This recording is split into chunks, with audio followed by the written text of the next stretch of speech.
Hello mga idol, please like, share and subscribe for more novel stories to uploads. Diyos ng Digmaan, JC Entertainment. Kabanata 101 hanggang Kabanata 110. Kabanata 101. Pagkatapos mag-announce ni Sonia, dumiretso siya sa koridor sa labas at tumawag. Lumapit sa kanya ang isa pang babaeng empleyado na may magandang relasyon sa kanya matapos niyang ibaba ang tawag. Supervisor, ilang taon ka nang nagsusumikap para sa pamilya Drake? Paanong hindi ka nila mabibigyan ng kredito para sa iyong pagsusumikap? Hindi ba dapat na-promote ka na bilang manager? Nagkaroon ng bakante ang kumpanya para sa procurement manager, ngunit hindi iyon sapat na dahilan para gawing si Selena, tama ba? Pahayag ng babaeng empleyado pagkatapos niyang sumama kay Sonia. Galit na galit si Sonia dahil ngayon lang sinabi ng empleyado ang nasa isip niya. Napangit ang mukha niya dahil sa galit na kumukulo sa loob niya. She tried her very best to force a smile. Sigh, well, she is very capable at i-recruit siya ni Miss Tanya. Sinabi ng general manager na siya ay hinirang ng personal ni Miss Tanya. At saka, ipinakita na ni Selena ang kanyang kakayahan bilang isang malakas na career lady noong bahagi pa siya ng pamilya Taylor. FCE. Nabalitaan ko na pinalayas siya sa pamilya Taylor 5 taon na ang nakakaraan. May nakakita sa kanya na namumulot ng basura para ibenta. Hindi ko alam kung bakit nakita siya ni Miss Tanya. Nagalit din ang empleyado. Isipin mo, ginugol mo ang iyong kabataan para sa kumpanyang ito. Kung hindi lang biglang sumulpat yung babae, ginawa kang manager. Kahit na siya ay sumali sa kumpanya, dapat siyang magsimula bilang isang supervisor at ikaw bilang manager. Kinagat ni Sonia ang kanyang mga ngipin at nanunuya. Tingnan natin kung hanggang kailan siya mananatili sa ganitong posisyon. Kung hindi siya magaling, maaga o huli, kailangan siyang ma-dismiss. Pagkasabi noon ay laming-galinga siya at saka bumulong sa babaeng empleyado. Felicia, hayaan mong sabihin ko ito sa iyo. Sinabihan ako ng manager na tulungan siyang magayos ng hapunan ngayong gabi. Baka gusto lang niyang ipaalam ko sa lahat ng tungkol sa hapunan ngayong gabi. Hindi tanga si Felicia. Pulalas niya agad. So, hindi niya sinabi na pupunta tayo sa hotel na iyon. Well, hindi niya sinabi na i-treat niya rin kami sa karaoke pero siya ang dapat sisihin sa hindi malinaw na pagtuturo. Sa palagay ko sinabi niya sa akin na ayusin ang lahat kabilang ang paggawa ng appointment sa hotel. Nagkibit-balikat si Sonia at saka ngumiti. Dahil alam mong nakikout siya sa pamilya Taylor noon at nakita pa ng ilang tao na namumulot siya ng basura para ibenta, dapat wala siyang masyadong pera. Marahil ay nahihirapan siyang maglabas ng $1,000. Ang pribadong silid na pinagbukan ko ay may minimum na paggastos na $200,000. Gusto kong gawing tanga siya sa harap ng lahat. Napabuntong hininga si Felicia at napasigaw sa gulat. Ikaw, hindi ka ba masyadong lalayo? Ayan ay napakaraming pera. Ano ang mangyayari kung magalit siya bago pa man kami magsimulang kumanta? Mahihirapan ka ba? At saka, baka hindi na siya lumabas kung alam niya kung gaano ito kamahal. Kung hindi siya dumating, mapapahiya siya. 12 ng mga kasamahan ang nanunood sa kanya. At saka, sinabi ko sa lahat ngayon lang na gusto niyang pumunta sa pinakamagandang hotel. Kung kakain tayo sa ilang murang mga stall sa tabi ng kalsada, madidismaya ang ating mga kasamahan. Sa palagay mo ba ay magsisikap sila para sa kanya sa hinaharap? Isa pa, hindi niya ako masisisi. Kung gagawin niya, sa halip ay sisihin ko siya sa hindi pagbibigay ng malinaw na mga tagubilin. Ang sabi lang niya sa akin ay ayusin niya ako. Ngumiti ng nakakaloko si Sonia. Kung ipahiya niya ang sarili sa unang araw sa trabaho at gagawing hindi masaya at hindi kontento sa kanya ang mga empleyado sa kumpanya, magkakaroon ng mga salungatan sa hinaharap. Isa pa, ako, ang supervisor, ay hindi nakikipagtulungan ng maayos sa kanya. Kung ganoon, maaaring kailanganin niyang lisanin ang kanyang posisyon sa loob ng 1 buwan. Supervisor, huwag kang mag-alala. Sa tabi mo ako. Magsasalita ako para sa iyo. Pagkatapos nito, nagtanong si Felicia, siya nga pala, supervisor, nabalitaan ko na ang bagong manager na ito ay binabayaran ng mataas na sweldo. Kabanata 102. Napakataas. Hindi ba't katulad ng dating manager? Hindi ba siya nakakuha ng buwanang sweldo na $100,000? Idinagdag sa iba't ibang mga subsidyo, malamang na makakakuha siya ng kabuuang $170,000, hindi ba? Kumunot ang noo ni Sonia. Bahagya siyang nagulat. Nabalitaan ko na hindi ito pareho. Kung hindi ako nagkakamali, ang sweldo niya ay $1,000,000 sa isang buwan na may bonus sa pagtatapos ng taon. Sabi ng babaeng empleyadong tinawag na Felicia, hindi ko alam kung bakit ganoon kataas ang sweldo niya. Ito ay mapangahas, hindi mo ba iniisip? Maiintindihan ko kung kamag-anak siya ng pamilya Drake pero hindi. Sa tingin ko, sapat na para sa kanya na may talaga bilang manager. Hindi na kailangang bayaran siya ng ganoon kataas na sweldo. Kinakabahan na lang si Sonia sa naiisip. Kung siya ang naging manager, babayaran ba siya ng ganoon kataas na sweldo? Siya ay isang malayong kamag-anak ng pamilya Drake pagkatapos ng lahat. Umiikot sa kanyang isipan ang pag-iisip na gagawin siyang manager kung hindi sumali si Selena sa kumpanya. Hindi niya nagawang manatiling kalmado buong hapon. Hindi nagtagal, oras na para umalis sa trabaho. Si Selena naman ay lumabas na rin ng opisina. Lahat ngayon ang unang araw ko sa trabaho sa kumpanya. Upang mabuo ang aming pagkakaibigan, nagplano akong isama ang lahat para sa hapunan ngayong gabi. Ipinaalam na ba ng supervisor na si Sonia ang lahat? Masayang tanong ni Selena pagkalabas ng pinto. Walang gaanong empleyado, mga 20 hanggang 30 tao. Tinansya niya na aabutin siya nito ng ilang $1,000 nang hindi bababasa. Bagamat nakakabagabag iyon para kay Selena na 5 taon nang naghihirap, naisip niyang hindi ito malaking bagay nang maalala niya ang kanyang buwanang kita na $1,000,000. Salamat, manager. Napakabait mo sa amin. Hindi pa ako nakapunta sa isang 6-star hotel sa buong buhay ko. Isang babaeng empleyado na labis na nasa sabik. Ang nagsabi sa hindi inaasahang pagkakataon na ibigay ko ang aking unang pagkakataon sa manager. Nako, may anak ka na. Paano ito ang iyong unang pagkakataon? Biro ng isang lalaking empleyado sa tabi niya. Ibig kong sabihin sa unang pagkakataon sa isang 6-star hotel. Ang dumi ng isip mo. At saka, hindi lalaki ang manager. Umisi ang babaeng empleyado at sinabing, excited ako na iniisip ko lang na pumunta para sa isang karaoke session sa high-end na KTV pagkatapos ng hapunan. 6-star hotel.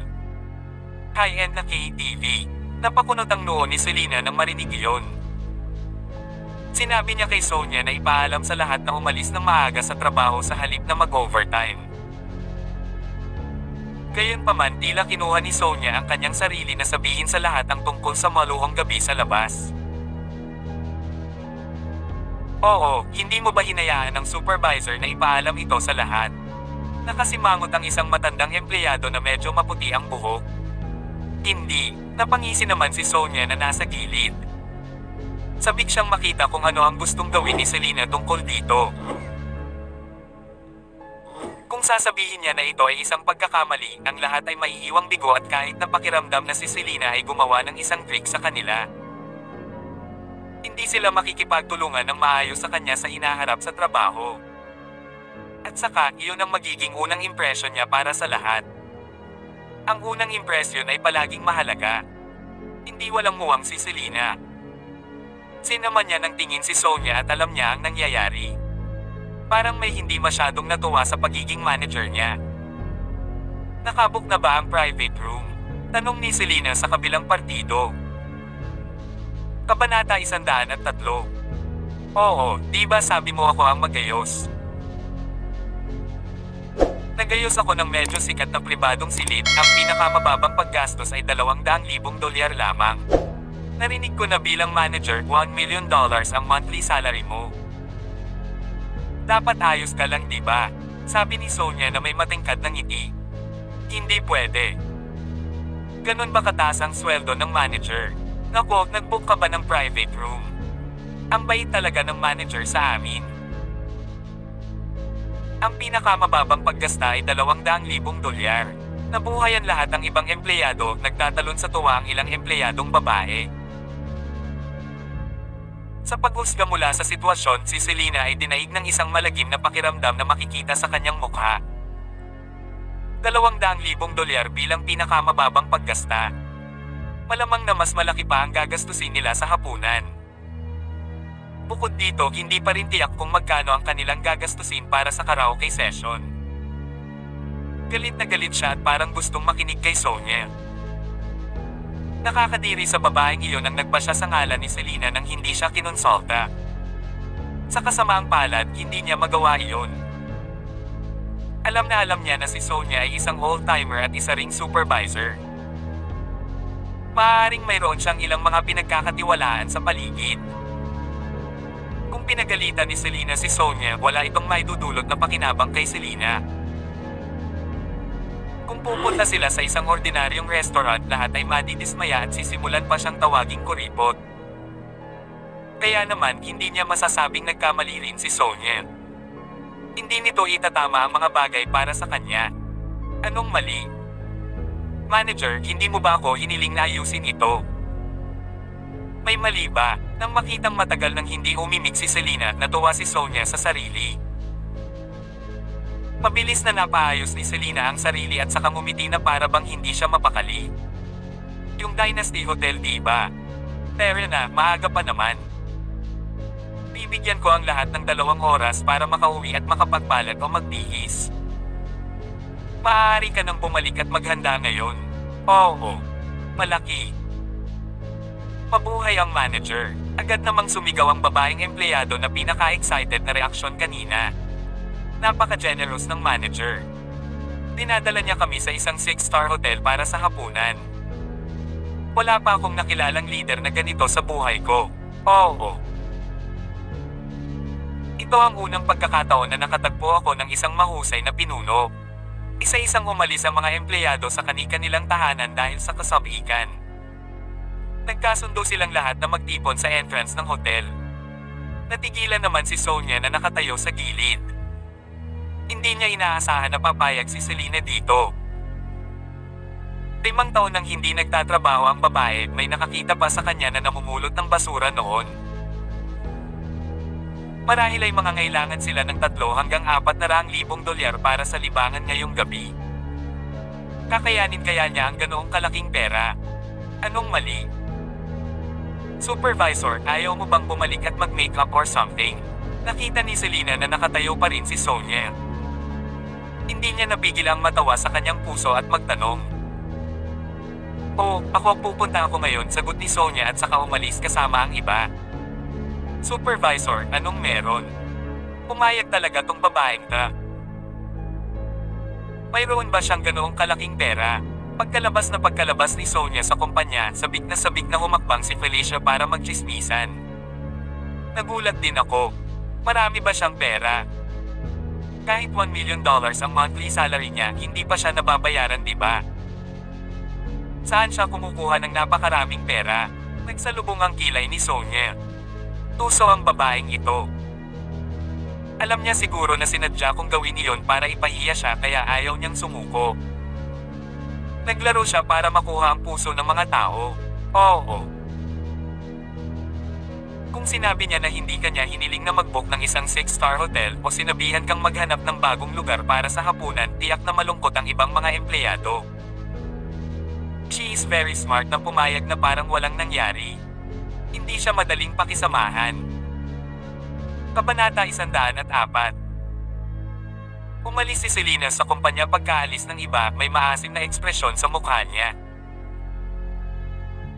$100,000 lang ang dala niya, ngunit ang hapunan at karaoke ay madaling magasto sa kanya ng mahigit 300,000. Naramdaman niya ang kurot sa kanya. Gayunpaman, walang ibang pagpipilian si Selena.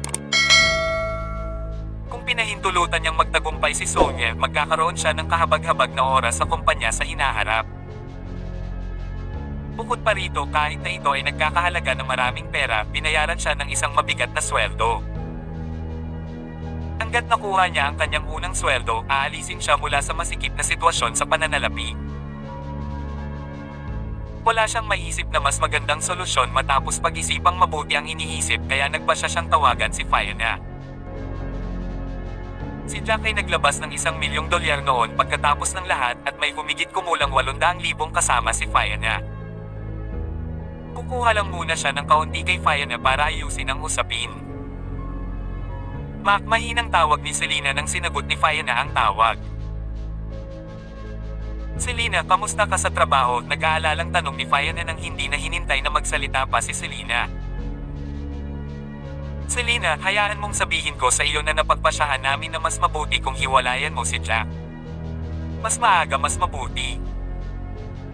Marahil ay dapat kang magpahinga ng ilang oras bukas o sa makalawa upang tapusin ang mga papeles sa diborsyo. Kung hindi, magdudulot sa atin ng maraming problema ang mainit na ulo na ito. Sandaling hindi nakaimik si Selena. Huwag mong sabihin sa akin ito. Hindi ko siya hihiwalayan. Kahit na hindi siya makapagbigay ng 30 milyon sa ika-70 kaarawan ni Lolo o mag-alok sa amin ng anumang regalo, mananatili pa rin ako sa kanya. Ikaw, bakit napakasuweyan mo?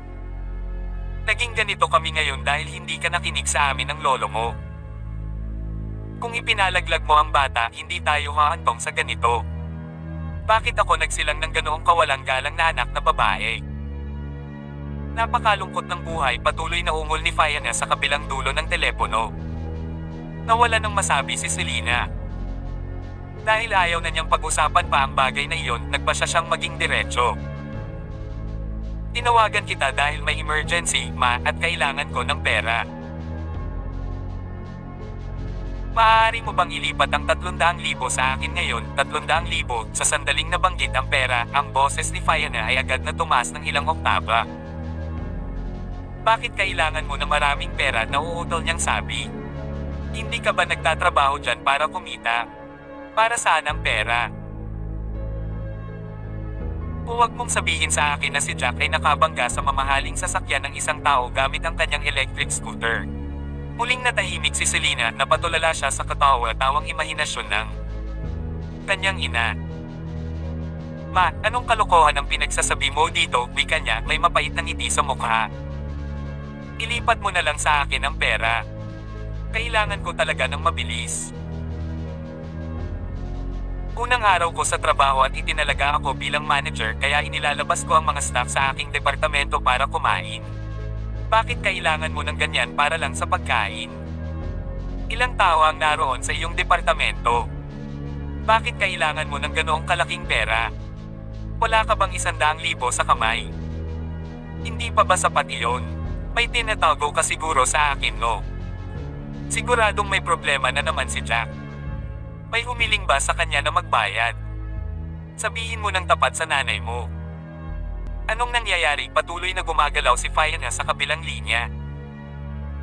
Galit na galit si Selena kaya mabilis niyang sinagot, pwede mo bang ilipat na lang sa akin? Babayaran kita kapag nabayaran na ako. Bibigyan kita ng 100,000 pa, okay? Isipin mo na lang na parang hinihiram kita, okay? Pero paano ko ito ililipat? Binigyan ako ni Jack ng cash at hindi ko pa ito na-deposito sa bangko. At saka kung hindi mo sinabi sa akin ng eksakto kung ano ang gagawin mo dito, hindi kita ibibigay. Kabanata 105. Matigas ang ulo ni Fiona. Ang mga sulok ng bibig ni Selena ay gamulong sa mapait na ngiti.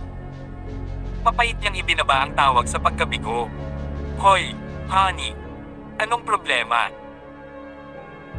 Mukhang bad mood ka sa unang araw mo sa trabaho. Nagkataon namang ipinarode ni Jack ang kanyang electric scooter sa kanyang harapan. Inilabas niya ang binili niyang ice cream at ibinigay kay Selena. Medyo mainit ang panahon. Maaga pa naman kaya nag-drive na lang ako at bumili ng 2 ice cream. Isang malungkot na ngiti ang isinagot ni Selena sa mahabang ngiti ni Jack. Kinuha niya ang ice cream at nanandya si Jack, hindi ko alam ang gagawin ko. Nakapasok ko lang sa kumpanya, nahulog ako sa bakana ng isang tao. Ang ikinadismaya ko ay nang humingi ako sa aking ina ng 300,000 at sinabi sa kanya na babayaran ko siya kapag nakuha ko na ang kanyang sweldo. Tumanggi siyang ipahiram ito sa akin. Akala niya may problema ka at gusto kong bayaran ng pera sa isang tao para sa problemang idinulot mo. Nalungkot si Jack nang makita niya ang mapurol na ekspresyon ni Selena. Pumakbang siya at ngumiti ng mahina. Honey, okay lang. Kung kailangan mo ng pera, sabihin mo lang sa asawa mo. Kailangan mo ng 300,000, tama? Dadalhin kita sa bangko at maglalabas ng 1,000,000. Ipapaubaya ko sa iyo para gumaan ang pakiramdam mo. Sa sandaling natapos niya, gayunpaman, ang kanyang mukha ay naging malungkot. Mahigpit na nagbol ang kanyang mga kamao. Sino ba ang naglakas loob na magplano laban sa iyo sa unang araw mo sa trabaho? Papatayin ko siya. Moher sucker. How dare he planned against my woman? Naguhukay siya ng sarili niyang libingan. Hindi mo ba kayang gawin ito? Gusto mo bang malutas ang bawat problema sa iyong mga kamao? At sa totoo lang, hindi ito malaking bagay. Siya ay isang supervisor sa loob ng maraming taon at marahil ay sabik siyang ma-promote bilang isang manager. Sa kasamaang palad, ibinigay sa akin ang bakante. Muli, mapait na ngumiti si Selena. Halo-halo ang nararamdaman niya para kay Jack. Siya ay galit sa kanya para sa pag-uugali tulad ng isang bastos na lalaki na gustong lutasin ang lahat gamit ang kanyang mga kamao. Nagbanta pa siyang papatayin ng tao. Ang nagustuhan niya naman sa lalaki ay ang tapat na pag-aalaga at pagmamahal nito sa kanya.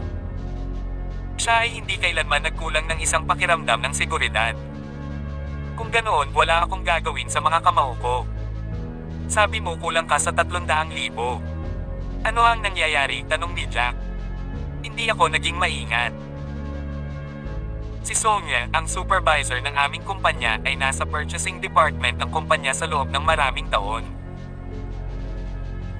Sa hindi inaasahang pagkakataon, nag-book siya para sa isang 6-star hotel at karaoke pagkatapos ng hapunan.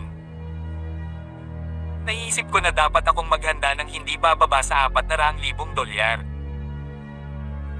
Mayroon akong 100,000 sa kamay kaya hiniling ko sa aking ina na bigyan ako ng $300,000. Sinong mag-aakalang, ipinagtapat ni Selena kay Jack ang mga detalyeng nangyari sa pagitan nila ng kanyang ina. Kung alam ko lang, hindi sana ako pumayag na gamutin sila ngayon lang, she continued. Malaking bagay kung nahihiya ako o pinaghirapan nila ako sa opisina in the future. Ngayon, hindi kami makakapag-fork out ng ganoong kalaking pera at sinabi ko sa kanila na magkita rin kami sa pasukan ng hotel. Ito ay mas nakakahiya. Well, may karaoke pa pagkatapos ng hapunan, sagot ni Jack. Natatakot ako na baka hindi sapat ang $1,000,000. Dahil pumayag kang gamutin sila at sinabihan ang mga empleyadong iyon na umuwi at magbihis, maghanda tayo ng 2,000,000 para ngayong gabi. Si Sonia ay isang ina. Sa tingin ko gusto niyang makita kang napahiya dahil sa kawalan ng sapat na pera. Pagkatapos ng maraming pagsasaalang-alang, determinado si Jack. Pera na at mag-cash out ng 2,000,000. Ipapakita natin sa kanila kung ano ang pera. 2,000,000. Mayroon ka pa bang ganoon kalaking pera sa iyong card? Napabuntong hininga si Selena matapos marinig si Jack. Akala niya ay naubos na nito ang kanyang bonus noong nakaraan. Hindi niya inaasahan na magkakaroon siya ng napakaraming pera sa kanyang card. Honey, sumakay ka na sa scooter. Pero kumuha tayo ng pera. Kumapit ka sa akin ng mahigpit. Tinapik ni Jack ang upuan ng kanyang electric scooter at mapait na ngumiti. Sige, namula ang mukha ni Selena. Tinilaan niya ang ice cream na hawak niya at napuno ng tamis at saya ang puso niya. Kabanata 106. Napangiti si Selena habang nakaupo sa electric scooter ni Jack. 5 taon niyang hinintay ang pagbabalik nito. Siya ang unang humarap sa kanya noong siya ay dumaranas ng pinakamahirap at walang magawang panahon ng kanyang buhay. Habang sumasayaw sa kanyang isipan ang mga matatamis na kaisipan, hinawakan niya ang ice cream gamit ang isang kamay at ang libreng braso ay pumulupot sa baywang ni Jack. Namumula ang pamumula niya sa kanyang pisngi. Upang itago na sinasadya niyang gawin iyon, magiliw siyang nagsalita, dahan-dahan ang pagmamaneho. "Tinatakot mo ako." Sumilip si Jack sa kanyang malajait na puting kamay, nakaramdam siya ng kaligayahan. Akala niya ay napakabagal na ng mga ito. Hindi nagtagal, dumating ang dalawa sa pasukan ng isang bangko. Pagkatapos ay ipinarode ni Jack ang kanyang scooter sa balikat ng kalsada. "Tara, doon na tayo bumili ng malaking duffel bag. Malaki ang 2 milyon na pera. Kung hindi ka bibili ng malaking bag, natatakot akong hindi mo mahawakan ang lahat." Ngumiti si Jack at tumawid ng kalsada kasama si Selena. "Ikaw, nakakapag-withdraw ka ba talaga ng 2 milyon na pera?" Si Selena ay mukhang hindi mapalagay, hindi siya kumbinsido. Tila maaaring nagambag si Jack ng higit sa 1 beses sa hukbo. Kung hindi, imposibleng mabigyan siya ng 3 o 4 na milyon bilang kanyang bonus. "Kung hindi ako natatakot na makaakit ng labis na banggitin, maaari akong maglabas ng 1 milyon para sa iyo." Umiti siya ng matamis kay Selena. 1 milyon. Nagbibiro ka siguro. Hindi sigurado si Selena kung maiiyak ba siya o matatawa sa biro nito. Ang taong ito ay naging mas mahusay at mas mahusay sa pagyayabang. "Boss, gusto kong bumili ng bag," tawag ni Jack nang pumasok sila sa isang maliit na grocery store sa tabi ng bangko. Oo, gusto ko ng malaki." Ang may-ari ng grocery store ay isang nasa katanghaliang gulang na babae. Pagkatapos niyang pag-aralan ng parehong Jack at Selena, sinabi niya, "Binibili mo ito para magtago ng mga damit, hindi ba? May balak ka bang pumasok sa trabaho? Kung wala kang maraming damit, sapat na ito." Kumunat ang noo ni Jack sa bag. "Wala akong ideya kung magkano ang 2 milyon sa cash," nagsalita siya. "Sa tingin ko ay hindi ito sapat, kaya kumuha na lang tayo ng mas malaki." "Tina, kailangan mo bang magyabang kapag pumili ka ng ganitong uri ng bag? Nakakatawa talaga ang mga kabataan ngayon." Umalaklak ang medyo may edad na babae at lumingon kay Selena. "Binibini, gusto kong sabihin sa iyo na ang isang binatang tulad niya na mahilig magyabang ay hindi masyadong maaasahan. Kailangan mong mag-isip ng mabuti. Ang pagpapakasal ay isang malaking desisyon na dapat gawin." Tumilim ang mukha ni Jack. Bakit niya naisip na ang babae ay medyo masungit para sa kanyang kapakanan? Hindi napigilan ni Selena ang tawa pagkatapos niyang marinig iyon. "Ate, huli na. Tumatakbo na ang anak natin. Kung hindi, iisipin kong pumili ng mas mabuting asawa." Napangiti si Jack nang marinig ang usapan. "Oh, I see. Sigurado ka bang gusto mong pumili? Maniwala ka man o hindi, sasampalin kita pag uwi natin. Sumama ka. Kunin mo ito at lagyan mo ng pera. Mas matanda ako sa'yo pero hindi pa ako nakakapag-asawa. Sabi mo tumatakbo na rin ang anak mo. Ano ang nagawa ko upang maging karapat-dapat sa kahihiyang ito sa sikat ng araw?" Ang nasa katanghaliang gulang na babae ay tila medyo nasa edad 30. Nagbigay siya ng isang malaking bag na may mga pattern ng bulaklak na kadalasang ginagamit ng mga manggagawa kay Jack. "Kunin mo ito para sa iyong pera. Sa tingin ko ito ay sapat na malaki. Magkano ito?" "Kalimutan mo na, bibigyan kita ng 100. Panatilihin ang pagbabago upang aliwin ang iyong sugatang puso." Naiisip ni Jack na nakakatawa ang babae kaya binato niya ito ng 100 bago tumalikod kay Selena at lumabas ng tindahan. Napaka-generous mo talaga. Hindi alam ni Selena kung paano magre-react. "Dati, inilalabas ko si Kylie para mamulot ng basura. Hindi man lang tayo kumita ng 100 sa isang araw." Kabanata 107. Nang marinig iyon, kumirot ang puso ni Jack. Puminto siya sa entrance ng bangko at inabot ang kamay para haplosan ang magandang mukha ni Selena. "Huwag kang mag-alala. Bumalik ako ngayon at hindi ka na maghahirap pa. Anyway, ang asawa mo ngayon ay may katayuan sa lipunan." Kumikita din ako ng $20 million a month ngayon, di ba? Ang puso ni Selena ay napuno ng init at isang mainit na ngiti ang sumilay sa kanyang mga labi. Mukhang hindi nagsinungaling sa'yo si Miss Tanya. Talagang nakuha mo ang trabaho. Oo. Nagayos na rin sila ng kwarto sa villa para sa akin. Maaari akong tumira doon kung gusto ko, ngunit sa palagay ko ay mas komportable na matulog sa isang silid kasama ang aking asawa. Napangiti si Jack habang pinag-aaralan ng babaeng nauna sa kanya. Sa pamamagitan niya, napagtanto niya na napakaganda ng mundo. Siya na ang mananagot sa buhay niya simula noon. Anong ginagawa mo dito na may dalang malaking mabulaklak na bag? Papasok ka ba dyan para kunin ang bote ng mineral water? Umalis ka sa daan. Lumapit ang isang lalaki na nakasuot ng gintong kwintas. Pagkatapos nito, ang kanyang mga mata ay naglakbay pababa sa makatarungang mga binti sa ilalim ng propesyonal na palda ng trabaho ni Selena. Masungit na bulalas niya. Sok. Ang babaeng ito ay medyo maganda. Paano ngang isang mamumulot ng basura ay makakahanap ng napakagandang asawa? Binigyan ni Jack ng malamig na titig ang lalaki at diretsyong dinala si Selena sa bangko. Lumakad din ang lalaki papasok sa bangko na may malawak na ngiti. Sa loob may mga nakapila na. Marami ang nakaupo sa mga upuan naghihintay ng kanilang turn.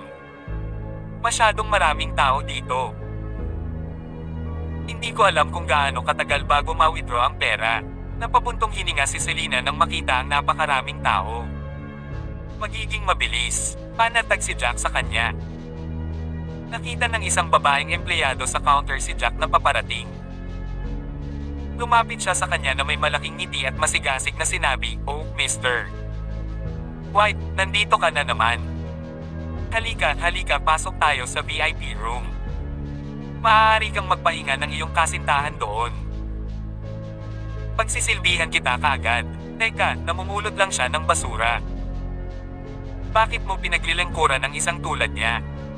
Ano ang nangyayari sa iyong bangko? Dapat ako ang pinaglilingkuran mo. Nandito ako para maglabas ng 100,000. Ang matabang lalaki na may suot na gintong kwintas ay tinapik ang kanyang tiyan ng beer at bahagyang umangat ang kanyang baba, mukhang mayabang. Ako ang manager dito.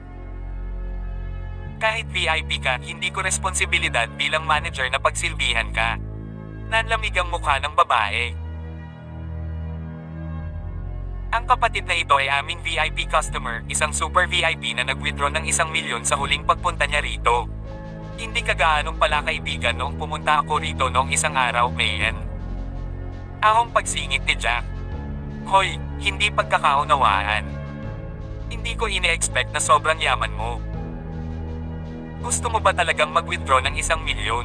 Nambobola naman ang babaeng manager. Mahal na customer, magkano ang inilabas mo sa oras na ito? Magalang na tanong niya kay Jack. Napatingin si Jack sa bag na hawak niya. Dapat may hawak itong bag na 2,000,000 na cash, di ba? Mag-withdraw ako ng $2,000,000. Napatulala ang katabi niya. Ang isang taong maaaring kumuha ng 2,000,000 sa cash ay dapat na isang mayamang pangalawang henerasyon. Ay, pero syempre, mangyaring pumunta dito, nanguna ang babaeng manager.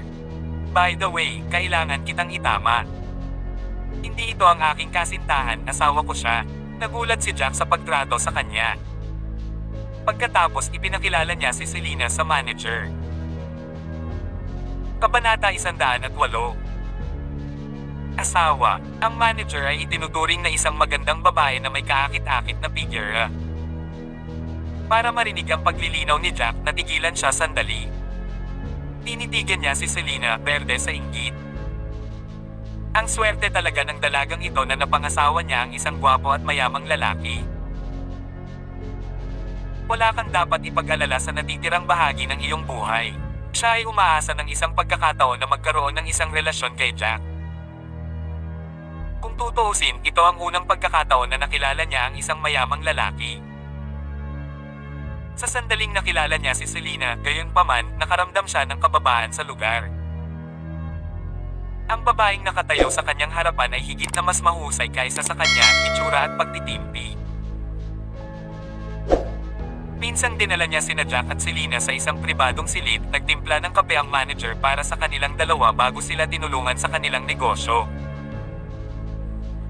Pagkaraan ng ilang sandali, isang malaking halaga ng pera ang ipinadala kay Jack sa ilalim ng escort ng dalawang security guard. "Tulungan mo akong ilagay ang mga ito sa bag na ito," nakangiting sabi ni Jack. Nagulantang ang dalawang security guard nang makita ang mabulaklak na bag. Ang ganitong ordinaryong mabulaklak na bag na ginamit ng maraming sahod ay ibinigay sa kanila upang itago ang 2 milyong pera. Sa katunayan, ang mga mayayaman ay isa ng iuri at mahirap intindihin. "Naglabas ka talaga ng 2 milyon. Sinubukan ni Selena na buhatin ang mabulaklak na bag sa kanyang harapan. Medyo mabigat ang pakiramdam. Pagkalabas ng mag-asawa, mabilis silang sumakay sa scooter at sumakay palayo sa hotel. Mayroon ba talagang 2 milyong dolyar doon? Pagtingin sa tila mabigat na bag sa electric scooter, nagulat ang babaeng nagbebenta ng bag sa kanila. Iniisip niya kung tama ba ang kanyang nakita. Nakita niya ang mag-asawa na papasok sa bangko sa tabi ng pinto dala ang walang laman na bag, ngunit nang muli silang lumitaw, ang bag ay puno at mabigat. Tumakbo siya sa isa sa mga security guard at nagtanong, "Kuya, may dalang pera ba sa bag ang 2 taong lumabas kanina?" Napaikot ang mata ng security guard. "Kalokohan ba ang sinasabi mo? Kung wala sila dito para mag-withdraw ng pera, sa tingin mo ba nandito sila para mangolekta ng basura?" Hay nako. Ito ay hindi ka panipaniwala. Hindi ko akalain na napakayaman ng isang lalaking nakasuot ng casual na suot sa kanyang electric scooter. Napalunok ng malaking laway ang babae. Nagsimula siyang magduda sa kanyang paghatol. Dahil maaga pa, dinala ni Jack si Selena sa isang lugar para uminom. Ilang oras silang magkasama, nag-uusap bago tumungo sa hotel. Sa plaza sa labas ng hotel, mahigit 20 empleyado ng procurement department ang nakatayong naghihintay. Lahat ng mga babaeng empleyado ay nagsisikap sa pagbibihis dahil ito ang kanilang unang pagkakataon na tumangkilik sa ganong high-end na lugar. Tuwang-tuwa sila, ang iba ay sexy, at ang iba ay nakadamit na parang pupunta sa isang ballroom party. Bakit hindi pa dumating ang manager? "Nagugutom na ako," bulong ng isang babaeng empleyado matapos maghintay ng ilang sandali. Tinignan ni Felicia ang oras. Kumunat ang noo niya at lumapit kay Sonia. "Supervisor, bakit wala pa si Selena?" Baka hindi siya sasama dahil wala siyang pera. Natigilan si Sonia matapos marinig si Felicia, ngunit natuwa siya. "Aba, I booked this hotel para mapahiya siya." Tiyak na galit siya at napagpasyahan niyang itayo tayo. "Hoy, kung ito ang kaso, ito ay mabuti para sa atin." Tumawa si Felicia. Lahat ay nagsisikap sa pagbibihis para sa hapunan. Magagalit sila kapag nalaman nilang pinatayo-tayo ni Selena. "Biff, akala ko siya ay napakatalino at mayaman. Hinihila niya lang pala ang aming mga paa." Tandang babae. Gusto kong makita kung paano niya pinangangasiwaan ang trabaho sa hinaharap. Malamig na sumengot si Sonia habang kumikinang ang kanyang mga mata sa tagumpay. Biglang nagsalita ang isang lalaking empleyado. Nandito na siya. Nandito na ang manager. Kabanata 109. Saan? Aling sasakyan niya? May nagtanong. Bakit hindi ko makita? Ang taong nasa likod ng electric scooter ay mukhang manager. Itinuro ng lalaking empleyado ang electric scooter na dahan-dahang papalapit sa balikat ng kalsada. My goodness, siya na. Sino ang lalaking iyon? Tiyak na hindi ang kanyang asawa, tama ba? May mabulaklak na bag sa harap niya. Papunta na ba sa trabaho ang asawa niya at inihatid niya siya sa daan? Nagulat si Felicia sa kanyang nakita. Maaaring ito ay, di ba sabi mo 1 million a month ang sweldo ng manager? Sa sobrang taas ng sweldo, bakit kailangan pang magtrabaho ng asawa niya? Napakunot ang noo ng isang lalaking empleyado sa kanyang sinabi. Maaaring hindi mo alam pero siya ang sikat na dilag, Selena Taylor. Siya yung pinalayas ng Taylor family, she added. Ang kanyang asawa ay dapat na bumalik mula sa hukbo. May sasabihin ako sa iyo. Alam mo ba kung bakit siya nakasakay sa electric scooter? Wala kasi siyang pera. Noong nakaraan, may nakakita sa kanya kasama ang kanyang anak na namumulot ng basura para ibenta. Sino ang nakakaalam kung paano niya nakuha itong $1,000,000 isang buwan na trabaho? At saka, hindi ba at least 1 month pa bago siya mabayaran ng sweldo? Nanunuya si Felicia at ibinulsa ang kanyang nalalaman sa ibang mga empleyado. Imposibleng wala siyang pera. Kung wala siyang pera, bakit kami iimbitahan ng manager sa isang 6-star hotel? Pagtatapos ng lalaking empleyado matapos mag-isip sandali. Naniniwala ako na ang manager ay dapat na mayaman. Kung mayaman siya, bakit hindi siya bumili ng sasakyan? Bakit siya nakasakay sa electric scooter? Hindi pa rin kumbinsido si Felicia. Hoy, anong pinagsasasabi mo? Anyway, it's the manager's street ngayon. It's her business kung may pambayad siya o wala. Kailangan lang nating i-enjoy ang gabi. Si Sonia, na nakatayo sa isang tabi, ay nagbibiro. Matapos mahanap ni Jack at Selena ang isang lugar para ay parada ang kanilang scooter, sabay silang naglakad. Pakilala ko sa lahat. Asawa ko siya, Jack. Kakaalis lang niya sa trabaho kaya sinundo niya ako. Sumama si Selena sa karamihan, nakangiting masaya. Ikinalulungkot ko talaga na pinaghintay ko ang lahat. Huwag kang mag-alala, manager. Kada rating lang namin hindi palang masayang sagot ng isang babaeng empleyado. Umiti si Sonia kay Jack. Ito ang asawa ng manager. Balita ko food delivery guy siya dati, diba? Noon lang siya na-enlist sa ngalan ni Young Master Taylor, tama ba? Nagdilim ang mukha ni Selena, ngunit nagawa niyang pilitin ang isang magalang na ngiti. Wow, supervisor, marami kang alam. Hey, marami akong alam. Nabalitaan ko rin na namumulot ng basura ang manager namin ilang araw na ang nakalipas. Bakit bigla kang naging manager namin? Napakalaking pagbabago, panunuya ni Sonia. Ang ganda niyong dalawa, manager, mapanlate ang ibig niyang sabihin, hindi ang kabaliktaran. Umakbang si Felicia at pinaalalahanan si Selena. Talaga ba? Ay, para akong tanga. Akala ko ito ay isang magandang paraan upang purihin ang mga tao. Ginawa kong tanga ang sarili ko dahil hindi ako natuto. Nakangiting sabi ni Sonia. Pretty girl, nag-toothbrush ka ba ngayon? Malamig na sagot ni Jack. Sure ako. Bakit? Kung ganoon, bakit ang bango ng bibig mo? Kabanata 110. Ikaw, bakit mo sinabi sa akin yan? Anong problema mo? Napakababa mo para gawin iyon. Sa sobrang galit ni Sonia ay kumabog ang kanyang dibdib. Hindi niya inaasahan ang pagbabalik ni Jack. Isa siyang malayong kamag-anak ng Drake family. Alam iyon ng lahat ng tao sa kumpanya. Iyon ang dahilan kung bakit walang sino man sa kumpanya ang nang-ahas na saktan siya. Maging ang dating manager ay kailangang magbigay ng kanyang mukha at humingi ng kanyang mga opinyon para sa maraming desisyon. Sa kanyang opinyon, si Jack ay isang masamang sundalo lamang kaya hindi siya kwalipikadong makipag-usap sa kanya ng ganoon. Nako, pasensya na, kagaya mo lang ako. Hindi ako masyadong nag-aral at isa lang akong hamak na tao. Akala ko pinupuri kita, nagkibit balikat si Jack habang ipinagtanggol ang sarili. Maraming empleyado ang tumawa nang marinig ang kanilang palitan. Ang taong iyon ay matalino at matalino sa kanyang mga salita. Ikaw, galit na galit si Sonia na naging asol ang kanyang mukha ngunit nawalan siya ng mga salita upang gumanti. Naka-cross arms lang siya sa dibdib at sinulyapan ang bag na nasa kamay ni Jack. Bakit ka naman nagdadala ng pangit na bag kung nandito ka para kumain? Ito ay isang 6 na bituin na hotel, ang pinakamahusay na hotel sa Eastfield.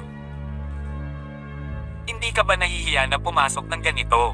Napatingin si Jack sa bag na nasa kamay niya. Kung nakakahiyang magdala ng ganito kalaking sako ng pera, hindi ba mas nakakahiya kung pumasok ka ng walang dala? Hay nako. Totoo ba ito? May pera ba lahat? Napadilat ang mata ng isang lalaking empleyado nang marinig si Jack. Napabuntong hininga ang lahat. Kung ito ay cash sa bag, ito ba ay ilang milyong halaga ng cash sa bag? Napakayabang tingnan.